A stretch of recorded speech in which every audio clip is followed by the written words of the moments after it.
3, 2, 1. Hello and welcome to another gunboxing thing where I need to get some B-roll of this thing for an upcoming review that will be published on the AR15.com YouTube channel, and while I'm doing that I may as well show it to you guys and mainly pick your brains for the sort of questions that I should answer in the actual review. So bear with me, I'll just bumble along opening this up and you could get a look at it, I can get some B-roll, and you can give me all the sweet questions that I need to answer.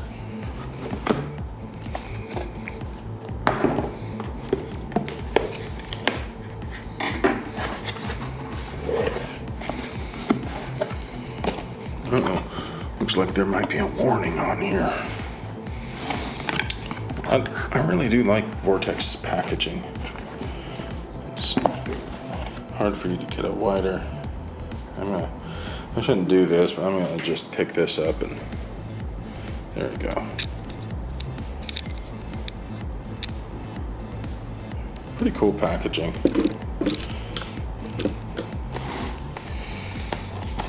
So let's see what's trapped in here. All right, well, we got a cleaning cloth. Got a battery,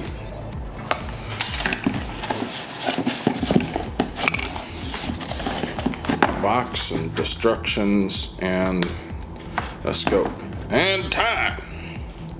All right, so what do we got here? Well, this says, focus it on you guys for a little better. Attention to properly mount your rifle scope. We highly recommend using an inch-pound torque screwdriver. Do not exceed 18 inch-pounds of torque on the rings screws. Yeah, don't farmer tighten it, you hillbilly, because you break stuff and scratch things and compress things, and there's moving parts inside of here. What for the photon transmission and all that. That thing sticks out a little bit. That's interesting. All right, so far fairly standard. Pretty normal stuff. Let's see if I think that's a little too close for you. So you got this little throw lever here, which apparently, yep, it unscrews from there. And I can chuck it on the ground and lose it instantaneously. And if you're hearing a lot of heavy breathing, I'm sorry about that, but doing videos in this style puts my face right next to the camera so it can sound like I'm whispering, because we have things into your ear.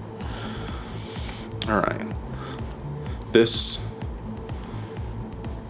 magnification ring is pretty tight. Oh, it looks like, is that another place to put the throw lever? Yeah. No, I don't think so. I think that's something else. I'm going to leave that alone because the throw lever part has this little raised section here. All right, so I'm going to get rid of these lens caps for now.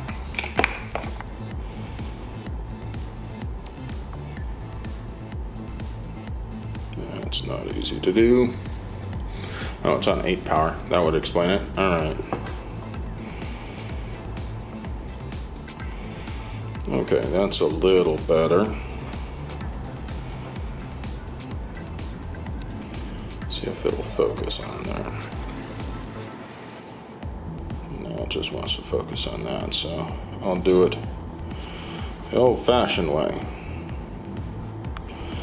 This should be out at infinity, more or less. There we go. That's properly focused. Okay, so there's the reticle. Wait, oh, I can't hold on to the magnification ring while I turn it. Okay, so if we do that bit, we turn the magnification all the way up, you find that the eye box gets smaller and it's harder for me to align with the camera, but The reticle size remains the same. This is a second focal plane reticle, which isn't a bad thing. Some people perceive second focal plane as being lower quality or whatever. I mean, they tend to be less expensive, but a lot of it comes down to taste. Like, do you want that reticle to scale with the magnification of the target? Because the thing about,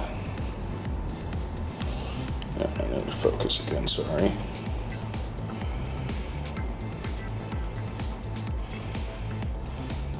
Let me find it. I can do it, I promise. There we go. Sorry about that, guys.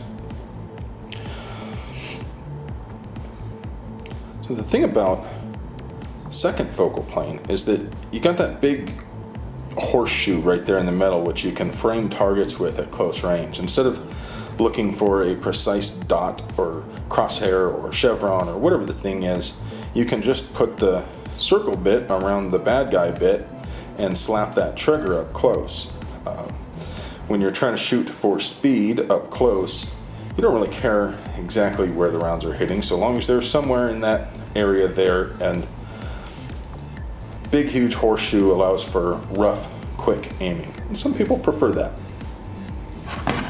So we're gonna use this handy dandy little tool, throw it on the ground, take the battery compartment cover off,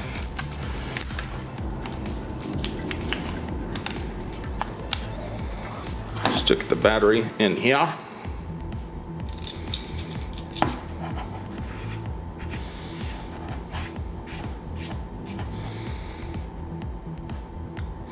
Okay, now get that sucker aligned, focus on it again, about there or so. Oh yeah, it's pretty bright. Looking outside with it, you know, it's pretty bright against daylight outside.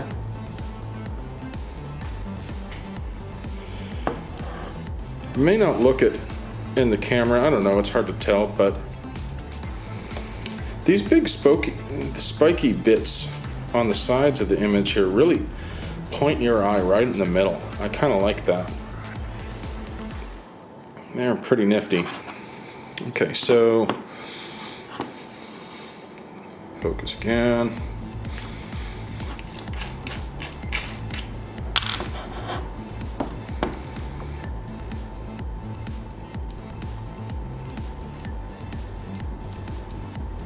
Very loud clicks.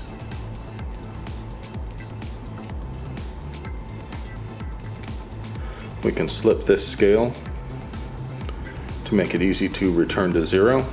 You could put a witness mark on there too, just to be extra belt and suspenders certain, but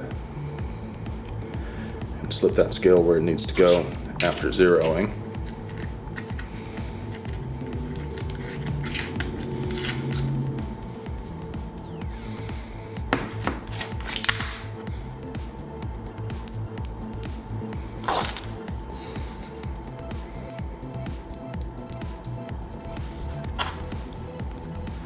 Got an extra battery.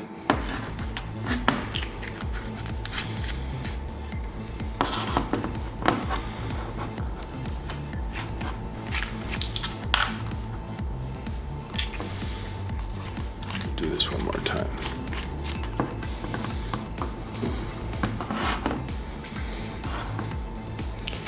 The windage cap. Damn, I keep fumbling it. It's heavy at one end, feels weird in the hand.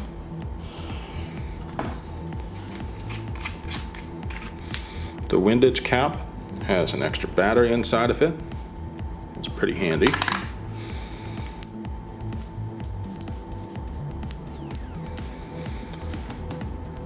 Nice loud clicks. You can slip this scale to return to 0. Make it easy to return to 0 after. If you wanted to you could zero this sight, and then instead of using the bullet drop compensating features in the reticle, instead of using those bullet drop compensating features in the reticle,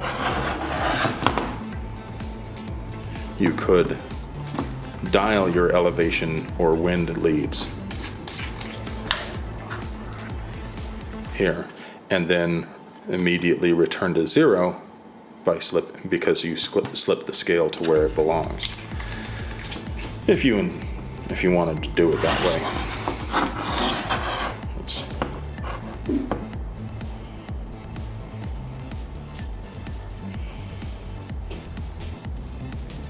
It's an adjustable diopter. You're not going to see a lot of change here, but that'll let you adjust the sight to match your eye. I think that's more or less it. So, what sort of questions do you guys have? What sort of features do you want me to cover? Let me know your thoughts, questions, and whatnot in the description, and I will do my best to cover those things in the full video. I love you.